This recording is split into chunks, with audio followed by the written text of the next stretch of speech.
Olá, meu nome é Marlon Miyazato, eu trabalho com a constelação familiar sistêmica e hoje eu vim falar sobre essa pandemia que estamos vivendo hoje, sobre o olhar da constelação familiar, da nova medicina germânica e da reprogramação biológica.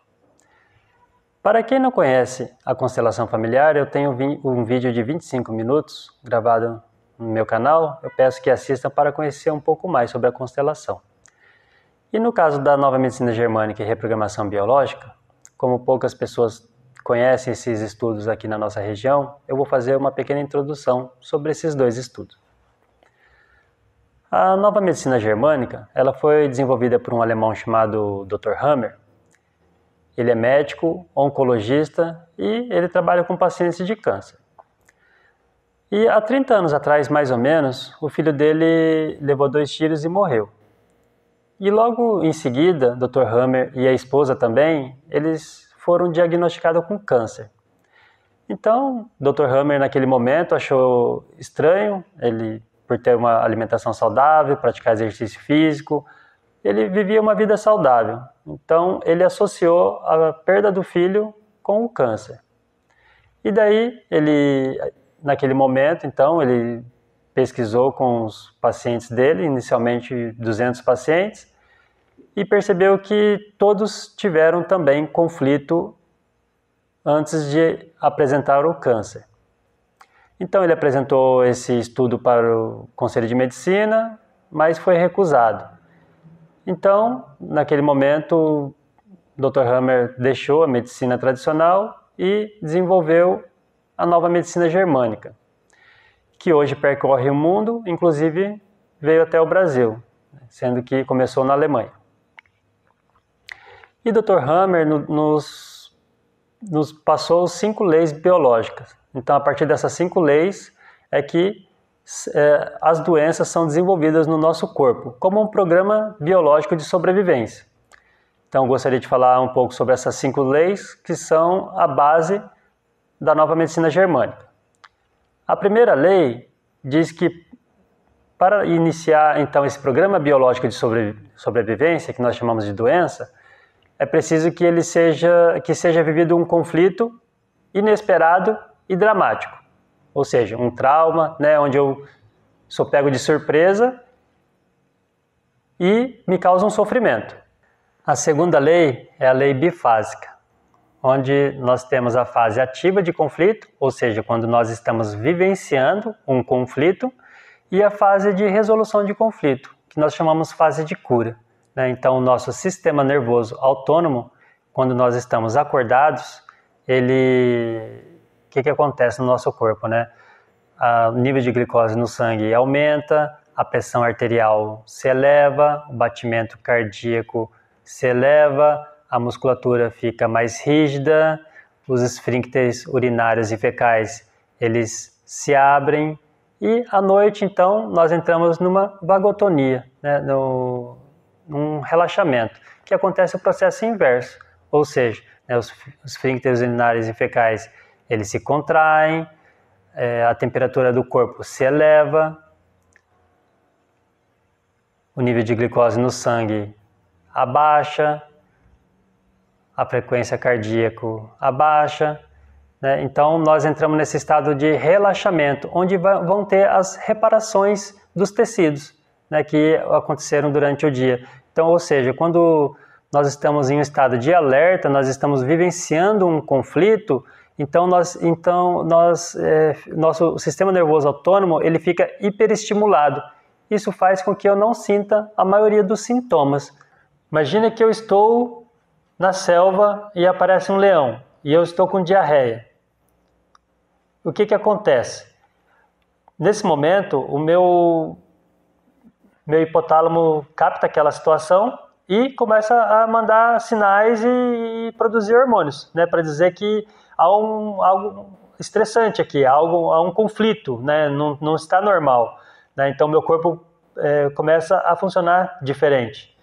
No caso, uma grande parte do meu sangue que está nas vísceras, no coração, no intestino, no estômago, no pulmão, eles passam uma boa parte a ir para as pernas e braços. Porque o meu corpo entende nesse momento que o principal, o primordial, é lutar ou fugir. Então eu não posso estar sentindo uma dor de estômago nesse momento.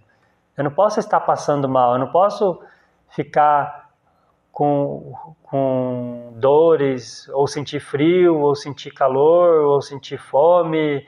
Então, nosso corpo, algumas atividades elas param, né? E são dadas prioridade para outras partes do corpo, por exemplo, os braços e as pernas, para que eu tenha o máximo de força possível para fugir ou para atacar, para me defender. Então, nesse momento, nós ficamos hipersimpaticotônicos, né? Então, nosso sistema nervoso autônomo fica dessa forma, que é para que nós possamos nos defender, fugir ou atacar, né? Nós somos comandados pelo nosso tronco cerebral nesse momento.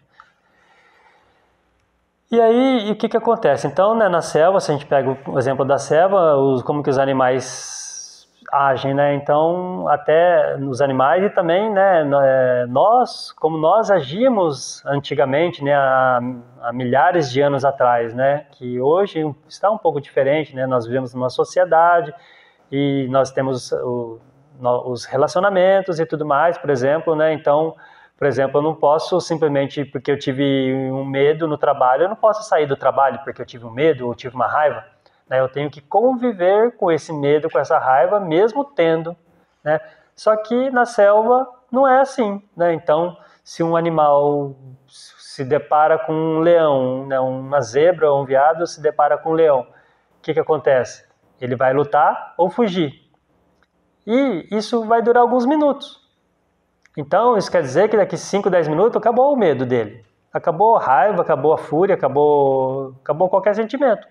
E aí, então, aquele animal procura um lugar, né, ele treme todo e é como se, né, ele libera aquele estresse que ele teve e a vida dele segue normal. Então, ele tem uma vida totalmente normal depois de ter sido atacado por um leão e ter fugido. Por mais que ele teve um medo, teve vários sentimentos e tudo mais, mas acabou. E ele segue uma vida normal. Porém, nós é um pouco diferente, né? Então, nós, muitas vezes, né,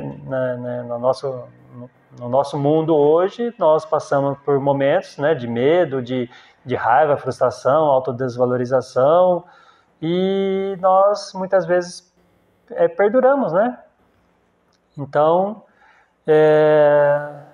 e aí a vida segue. Então, quando nós passamos um conflito, né, então é a lei bifásica, nós passamos por algum conflito e nós entramos nessa fase ativa de estresse. E aí a gente fica hiperestimulado e geralmente os sintomas, a maioria dos sintomas não vem nessa fase, quando a gente está vivenciando o estresse. A maioria dos sintomas vem na fase de cura, ou seja, quando eu resolvo aquele conflito e aí que vem o sintoma. Então aí eu entro numa hipervagotonia. A maioria dos sintomas vem aí. Essa é a lei bifásica. A terceira lei que ele nos coloca é o sistema ontogenético das doenças, né, onde ele separa por tecido embriológico, né, segue a embriologia. Então, por exemplo, o ectoderma, né, é um tecido da embriologia. Quando a gente está vivendo esse estresse, há uma necrose ou uma degradação nesse momento, né, uma ulceração do tecido. E quando a pessoa se resolve, ela entra nessa vagotonia e aí há o processo inverso. Então, há uma compensação de tecido que foi degradado ou necrosado e o organismo volta a funcionar normalmente nesse momento. Já o endoderma, ele é o contrário. Quando a pessoa está vivenciando um estresse, um conflito, então começa a haver uma proliferação celular e junto também tem uma multiplicação de bactérias, fungos, micro-organismos em geral, e já tem um sentido biológico para isso, né? Esse momento que, do mesmo jeito que está sendo uma proliferação celular, uma multiplicação de bactérias, é porque quando a pessoa se resolver, vai precisar ter o mesmo tanto de bactéria disponível naquele local para degradar o tumor, né? Então, por exemplo, um câncer que é desenvolvido, né, na fase ativa de conflito pelo endoderma e algum órgão específico. Quando a pessoa sai do conflito, então, aquelas bactérias que foram multiplicadas no momento quando estava tendo estresse, então elas vão estar ali prontas para degradar o tumor e a pessoa volta ao normal. Ou seja, né, por exemplo, um câncer, quando uma pessoa vai no médico e o médico fala que é um tumor maligno, isso significa que a pessoa ainda está vivenciando algum conflito, o conflito específico, né, dependendo do órgão, né, as doenças não são por acaso, né, esses programas não são por acaso, tudo tem um sentido e cada órgão está associado a um conflito, a uma emoção específica, e quando então a pessoa se resolve, então tem essa degradação, né? Então se você vai no médico e ele fala que é um tumor benigno, isso significa, na verdade, que você já se curou do conflito, você já resolveu o conflito, e aí agora as bactérias entram em ação e degradam o tumor. E a quarta lei biológica, né, que é o sistema ontogenético dos micróbios, micro-organismos, as bactérias, né? E aí é interessante, né, observar que as bactérias elas foram muito mal compreendidas por nós por esse tempo todo, né? Quando a gente fala, a pessoa, você vai no médico, ele fala que você foi infeccionado, você está com bactéria, isso, aquilo, né? Soa como algo ruim, que na verdade é algo muito bom, porque se tem bactéria é porque ela está trabalhando naquele momento, ela está restaurando o tecido que foi lesionado. Então as bactérias só agem quando elas têm que agir em prol da nossa sobrevivência. Então, se for ver, né, nós temos 10 vezes mais bactéria no corpo do que célula. Se coloca no Google lá, quantas bactérias tem no corpo um ser humano saudável, vai dizer que tem 10 vezes mais. Né? Os cientistas dizem para nós que uma pessoa saudável tem que ter 10 vezes mais bactéria do que célula. Tem estudo que diz que nós temos 13 trilhões de células. Tem estudo que diz que nós temos 50. E se tem 13 trilhões de células, nós temos 130 trilhões de bactérias no corpo. Ou seja, nós vivemos em simbiose com as bactérias, fungos, micro-organismos, vírus e todos esses micro-organismos unicelulares. Então, eles só agem, na verdade, no momento que a gente se resolve de algum conflito. E a quinta lei, a lei que ele nos coloca, é que existe um sentido biológico para todos esses programas biológicos de sobrevivência, que nós chamamos de doença. Né? Então, por exemplo, vamos pegar a tireoide, hipertireoidismo. Né? O que é tireoide? Tireoide, né, é uma glândula endócrina que fica na nossa garganta e que produz alguns hormônios. E, basicamente, ela produz o hormônio T3 e T4, que são responsáveis por acelerar, por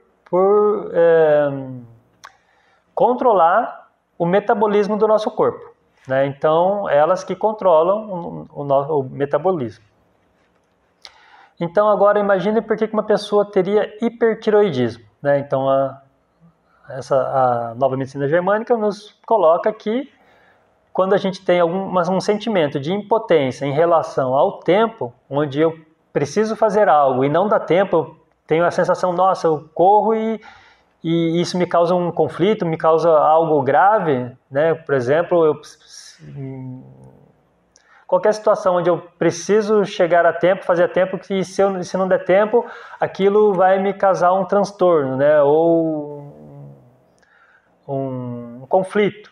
Então, nesse momento, o que o nosso corpo, né, entende? Então, nosso corpo está todo programado. Né?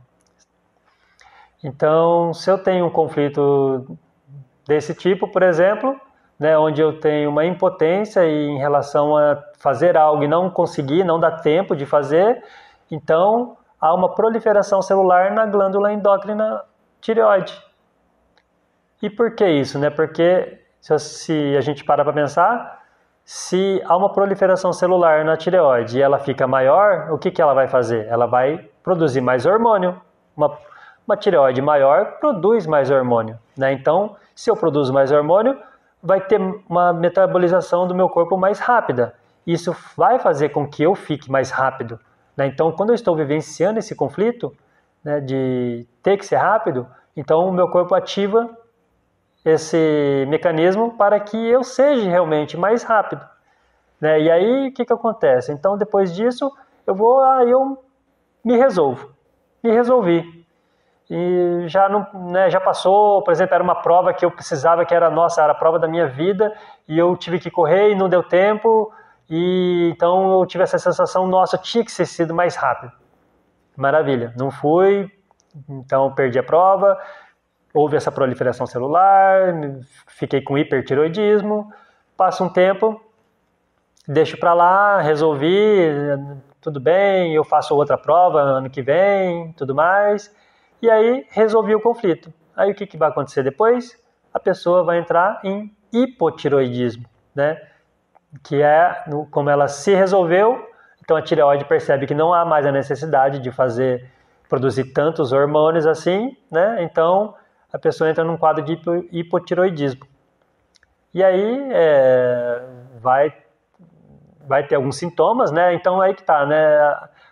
Que nem a hipertiroidismo também, o sintoma vem depois, né? Então quando você tem hipotiroidismo, tem muitos sintomas, né? Tem taquicardia, dores no corpo, cansaço extremo, e aí, por exemplo, você vai no médico nesse momento, e se o médico falar que você tem hipotiroidismo, aí você começa a tomar remédio, né? Na verdade, se você simplesmente deixasse o corpo fazer o que ele tem que fazer, o processo natural dele, ele terminaria o processo natural dele e tudo bem, a vida voltava ao normal. Só que nesse momento que eu estou tendo sintoma, eu vou no médico, ele fala que eu tenho hipotiroidismo e me receita remédio, se eu tomo remédio, na verdade o que eu estou fazendo é não deixando o corpo completar o processo natural dele, e aí que esse sintoma fica crônico. Então, se você fica 10 anos tomando remédio, você nunca vai curar, nunca vai deixar o seu corpo completar o que ele tem que fazer, né? E se você deixasse por talvez demorasse 1 mês, 2 meses, e ele voltaria ao normal, né? A tireoide voltaria ao normal, porque você resolveu o conflito, mas um dos fatores que não deixa o corpo completar o processo dele é justamente o remédio, porque a maioria dos remédios tem um princípio ativo simpaticotônico, ou seja, que faz a gente ficar hiperestimulado, ou seja, que camufla, né? Então, para o sintoma para, só que o processo não termina, e aí fica paralisado. Então, toda vez que eu entro num quadro de resolver o conflito, vem o sintoma novamente, mas aí eu tomo remédio e eu paro o processo novamente do corpo natural que ele iria desenvolver naquele momento. Vamos colocar um outro sintoma, por exemplo, reter líquido, né? Nos canais coletores renais. Então, por que uma pessoa tem pedra nos rins, por exemplo, né? O que acontece? Quem teve pedra no rim pode perceber que quando você teve pedra no rim, quando você foi diagnosticado com pedra no rim, pode perceber que nesse momento você acabou de se tranquilizar em relação a um conflito muito grave que você viveu, ou pode ser abandono, ou um maus trato, ou uma sensação de solidão extrema. Imagina você que, por exemplo, uma pessoa que viajou para uma cidade muito longe, um país, sei lá, qualquer lugar assim, que você ficou sozinho. E se você, nesse momento, sentiu uma solidão, se sentir sozinho, abandonado, algo assim, e percebe que quando você fez amizade, ou voltou para sua cidade, ou você se resolveu, perceba, foi nesse momento que veio a pedra no rim. E tudo tem um sentido, isso tem um sentido, né? Então o nosso corpo entende assim. Por exemplo, ele entende como se estivesse no deserto, sem nada, sem água, sem comida, né, isolado. Porque hoje a gente vive em milhões de pessoas ao nosso redor, né, mas há 10 mil anos atrás não era assim.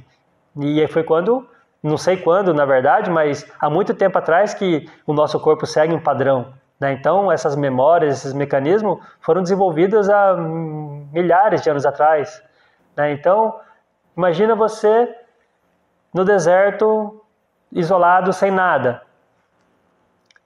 Aí o que o corpo faz? O corpo, quando eu tenho essa sensação, o corpo começa a desenvolver tumorzinhos nos túbulos coletores renais, onde passa o último processo de filtragem do sangue e da urina. Então, nesses túbulos coletores renais, onde o sangue e a urina são filtrados, né, o último processo, onde dali já iria para a uretra, né? Então, começa a ter pequenos tumorzinhos ali, no sentido de reter mesmo o líquido, né? Então, o corpo, o que acontece nesse momento? Quando eu tenho esses tumorzinhos ali, o corpo retém uma parte do líquido, que seria em tese, seria eliminado, né, pela uretra, e basicamente a gente retém ácido úrico e creatinina. E o corpo, ele tem a capacidade de reciclar ácido úrico e creatinina em proteína novamente. Então daí o sentido biológico de reter líquido, porque se eu retenho, se eu não elimino tudo, há uma chance maior de sobreviver. Então o corpo só está querendo sobreviver, né? Existe um programa em nós e o corpo está querendo sobreviver, então. E mesmo que reter líquido seja algo que possa me trazer muitos malefícios, na verdade, mas o corpo só pensa, está programado assim para o essencial, né? Então, se eu me sinto perdido no deserto, há uma chance maior de sobreviver se eu reter líquido. Por exemplo, se eu fico 10 dias, 20 dias sem comer, beber, né? Tem gente que fica. Então, nós conseguimos sobreviver, mas então, quanto mais líquido, né, eu tiver, menos eu eliminar, né, já que o corpo tem essa capacidade de reciclar, né, em proteína novamente, o que nós vamos eliminar, então há uma chance maior de resolver. E aí o que acontece? Então eu tive esse problema, esse conflito, e aí me resolvi.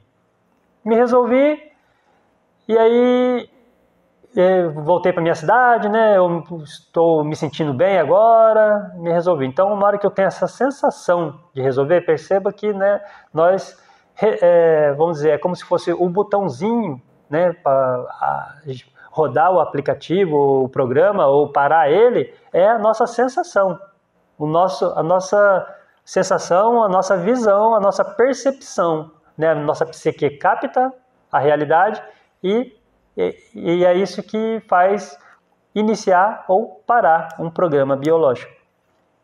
Então, vamos dizer que eu agora relaxei, estou tranquilo, estou em casa, estou com minha família, tudo passou. Nesse momento, o que acontece? Esses tumorzinhos que foram feitos ali nos túbulos coletores renais, eles vão calcificar. Então, eles vão sendo calcificados e aí vai chegar um momento, depois de ser calcificado, que a gente tem que eliminar. E para eliminar, então ele vai passar por esses túbulos coletores e aí que a pessoa vai sentir uma dor muito grande, muito aguda, que na verdade que é resolução desse conflito, e você vai ser diagnosticado com cálculo renal. E aí, né, é só tirar, tudo bem, né? O corpo iria fazer isso também, né? Então, mas é isso que acontece no caso da pedra no rim. Outra doença, por exemplo, né? Então, câncer no estômago, né? O que seria um câncer no estômago? Então, se acontece alguma coisa na minha vida e eu não aceito, eu tenho raiva, eu falo, nossa, por que está acontecendo isso comigo? Eu não aceito isso de jeito nenhum, né? Então, se eu tenho uma raiva muito grande em relação a algo que eu não aceito, né, então, nesse momento, o corpo também começa a ter uma proliferação celular no estômago, né, no sentido de fortalecer o estômago, porque o corpo muitas vezes não sabe se é um alimento ou se é uma vivência na minha vida, né, algo que ele não sabe a diferença disso, ele não está entendendo qual que é a diferença. Ele percebe a percepção que eu tenho, né? Então, se eu tenho uma percepção de eu não aceito e tenho raiva, não quero isso, né, então ele vai haver essa proliferação celular no estômago. Se for quem tem problema na vesícula biliar, né, a vesícula é uma raiva maior ainda, né? Então quem tem problema na vesícula é que teve um problema, um conflito muito, muito grande de raiva. E, por exemplo, a pneumonia, né? O que seria a pneumonia? A pneumonia, na verdade, é a fase de cura de um conflito biológico de medo. Então, primeiro eu precisei ter um conflito. O que acontece, né? De medo, onde muitas vezes eu tive uma ulceração nos ductos dos brônquios, né, onde eu passei por um medo de morrer ou medo de enfrentamento com algo, né, e aí vamos dizer, enquanto eu estou tendo aquele medo, imagine que eu estou na frente de um leão, por exemplo, né, então, ou estou lutando ou com algum animal, por exemplo, e eu estou com dificuldade, né, de respirar ou de combater, e aí o que acontece? Nesse momento, os ductos dos brônquios, ele é ulcerado, né? Por quê? Porque com uma ulceração, vamos dizer, ele ficando, né, maior, os ductos, eu tenho uma absorção de ar melhor, né? Ou uma eliminação. Então, né, o corpo, o que acontece? O que ele entende é que está acontecendo naquele momento. Naquele momento eu estou com medo, eu estou enfrentando algo e eu posso morrer, e eu tenho essa sensação de medo. Então, quando eu tenho essa sensação de medo, os ductos do brônquio, ele ulcera, né, para que tenha uma melhor circulação de ar, né, uma maior pelo menos, né, quanto mais ar passar, imagino que eu esteja se afogando também, né, então quanto mais ar eu conseguir, nesse momento é muito possível que uma pessoa que esteja se afogando, ela tenha essa ulceração nos ductos, né, para ter uma maior pelo menos, de absorção e eliminação de ar, né, então, só que muitas vezes também o que acontece, né, e se esse medo, né, dura mais do que minutos, né, porque se eu estiver me afogando é rápido, se eu estiver lutando com um leão também, se eu sobreviver, seria minutos. Agora, e se eu ficar meses com medo, né, o que acontece? Né? Então vai ter uma ulceração muito grande nos ductos dos brônquios, né? Ou nos alvéolos pulmonares, né, que pode ter uma proliferação celular também, nos alvéolos pulmonares, que na verdade os alvéolos vêm do tecido endoderma e os ductos na verdade estão ligados ao tecido ectoderma do nosso corpo. Então, nesse momento, eu estou vivenciando esses conflitos e aí, então, tem essa alteração nos meus tecidos, né? Em especial, nesse caso que nós estamos vendo, referente ao trato respiratório, né? Então, laringe, brônquios, pulmão, alvéolos pulmonares, os ductos, toda essa parte do nosso corpo em relação ao medo, nós vamos ter alteração na fase ativa, enquanto nós estivermos vivenciando o conflito e, né, em regra geral, né, nesses casos também, a gente não percebe sintoma, nós não sentimos, nós não temos, né? Por quê? Que nem o corpo, ele tem essa sabedoria, né? Ele foi feito tudo muito, vamos dizer, correto, né? Então, não sei se correto seria a palavra, mas existe uma inteligência aí, né? Então, as coisas não são por acaso, qualquer sintoma não é por acaso, qualquer dor, qualquer alteração, nada é por acaso, tudo tem um sentido, tudo, qualquer doença, qualquer sintoma, qualquer alteração vai ter um sentido, né? Então, nesse que nós estamos falando, é o medo. Então, se eu tenho esse medo, vai ter essa alteração e geralmente não tem sintoma, né? Então, por que não tem sintoma, né? Então, imagina, se eu estou me afogando, se eu começar a sentir dor, agora que eu estou me afogando, né, vai ser mais difícil de sobreviver. Se eu estiver lutando com um leão e nesse momento vier a dor, vier o relaxamento, vier qualquer sintoma, a chance de eu sobreviver é muito menor. Então, nós temos essas memórias arcaicas que vêm lá de trás e elas, então, estão a nosso favor, na verdade. Então, o que acontece? Então, eu estou vivenciando todos esses conflitos, só que eu não vou ter sintoma. O sintoma vem depois, quando eu relaxar, né? Agora, já trazendo, né, para a nossa situação atual, né, é interessante que eu fiquei vendo, pesquisando, olhando, né? Então eu estava vendo lá na China, né, o ano passado, o que aconteceu, né? Fiquei imaginando através de tudo isso, né, e pesquisando. E não sei se todos sabem, mas na China, em junho do ano passado, em Wuhan, naquela cidade onde teve o epicentro da epidemia, teve um conflito bem grande lá, na verdade. Em junho, no caso assim, né, Wuhan é uma cidade de 10 milhões de habitantes, né, então vamos imaginar São Paulo, e tem um rio poluído, um ar também um pouco poluído, né, uma cidade muito povoada, né, imagina 10 milhões de habitantes, e aí, em uma determinada região ali daquela cidade, né, numa área residencial, o governo anuncia que vai construir uma fábrica de incineração de resíduo, né, então, né, isso aconteceu em junho, e começaram a protestar, né, em relação a isso, porque, né, já tem um rio poluído, tem um ar poluído, a qualidade de vida não é boa. E aí eles ficaram revoltados, com certeza, e eles entraram em confronto, divulgaram na mídia tudo, né, tentaram pelo menos, né, mas o governo abafou tudo isso, né, não deixou que veiculasse essas postagem e tudo mais, né, então, e mandou milhares de policiais ali, tropa de choque, para conter a multidão, e teve um confronto muito grande, na verdade, isso em julho, né, começou em junho, em julho teve um confronto muito grande, isso foi se estendendo, foi se arrastando, muitas pessoas foram presas, muitas pessoas foram agredidas, teve um confronto muito grande lá, na verdade.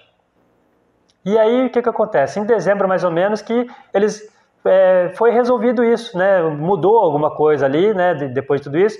E aí, né? Olhando pelo olhar da nova medicina germânica e da reprogramação biológica, né? O que acontece? Eles relaxaram, né? Então parou. E aí, é nesse momento que as pessoas vão ter os sintomas, né? Por quê, né? Então, naquele momento, então, que está tendo aquele medo, aquele enfrentamento, aquele confronto, as pessoas vão desencadeando uma alteração celular no corpo, no organismo, só que não percebe, por quê? Não tem sintoma. Não tem alteração nesse momento, quer dizer, a alteração tem, não tem os sintomas, as pessoas não sentem, então como se estivesse brigando com, né, que nem um leão, ou se estivesse se afogando, então não sente, não tem sintoma. Né? O nosso sistema endócrino, ele corta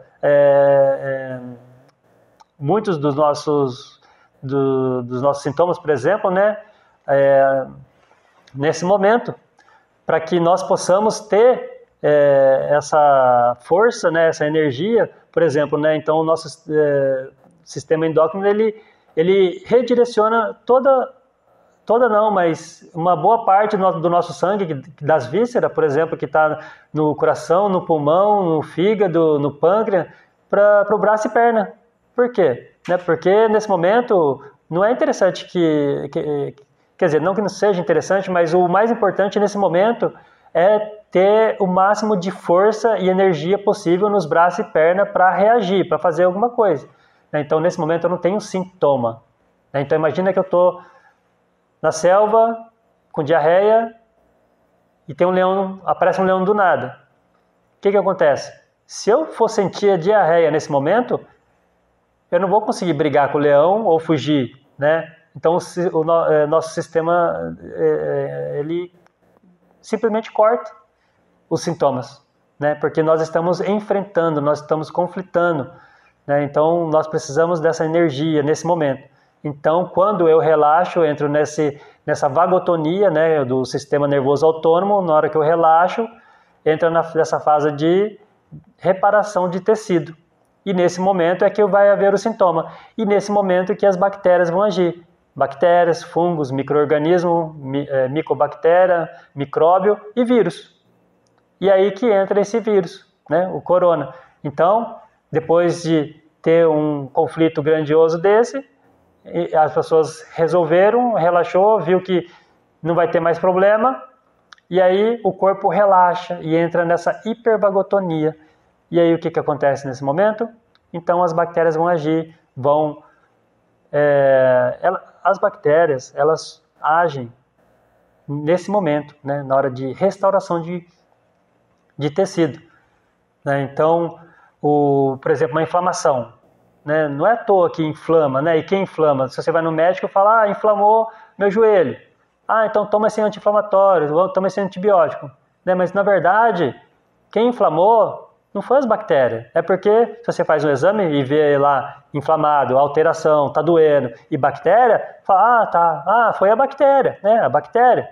Mas não, na verdade, o seu corpo inflamou, qualquer parte do corpo, que seja a garganta, o joelho, o braço, ou qualquer parte que seja, inflamou porque teve uma alteração celular, independente se foi como foi essa alteração, mas houve uma alteração, né? Por exemplo, eu machuquei o joelho, meu joelho agora está inflamado, né? Então, eu machuquei, ele teve alteração, agora ele está se recuperando, e quando ele se recupera, o que ele faz? Ele incha para aumentar as artérias, né? O calibre da artéria, e ele propicia um campo ácido e com pH baixo para que as bactérias possam agir. E por isso que vai um monte de bactéria para lá, nesse momento, que nem no meu caso, do meu joelho, para restaurar o tecido que foi lesionado. Ou seja, as bactérias agem, na verdade, a nosso favor. Ou seja, né, então, que nem a ciência mesmo diz para nós temos 10 vezes mais bactérias do que célula no corpo. Ou seja, nós precisamos dela, né? E se for ver, as bactérias, elas existem antes de nós. Então, há bilhões de anos atrás, elas já existem aqui nesse planeta. Nós vivemos muito depois dela, na verdade, né? Então, só que nós vivemos em simbiose com elas. E está tudo certo. Então, as bactérias, micro-organismos, vírus, eles vêm numa fase depois que a pessoa se resolve para reparar, na verdade, um conflito que você vivenciou. Bom, o que me levou a fazer esse vídeo, né, em especial, assim, mês passado, quando começou esse isolamento, eu vi muitas pessoas com medo, né, e eu, assim, com essa visão de que realmente é o medo, né, que faz essa alteração no trato respiratório, né, essa ulceração, e que quando a pessoa entrar nesse estado de relaxamento e o momento que tiver que reparar, né, essas células que foram lesionadas e quando tiver com o vírus, né, porque acredito que uma hora todos vão acabar sendo transmitidos, e aí pode ser realmente perigoso, né? Então esse é o maior motivo. E também muitas vezes eu tenho visto, né, pessoas dizendo sobre o vírus que é maldito, que ele é coisa do capeta, né, que ele veio para matar a gente, coisas e tal, né? Então eu acho assim muito importante essa visão, né, da reprogramação biológica, para nós vermos ele como ele realmente é, né? Como assim, muitas pessoas estão morrendo, realmente estão morrendo, né? Mas a questão não é ele que veio para matar, algo maligno, algo assim nesse sentido, né? É algo, vamos dizer, que é da evolução, né? Por algum motivo precisou desse vírus, né? Quando teve uma coletividade lá naquela cidade e aconteceu tudo aquilo, foi desenvolvido, criado por uma necessidade de um conflito coletivo.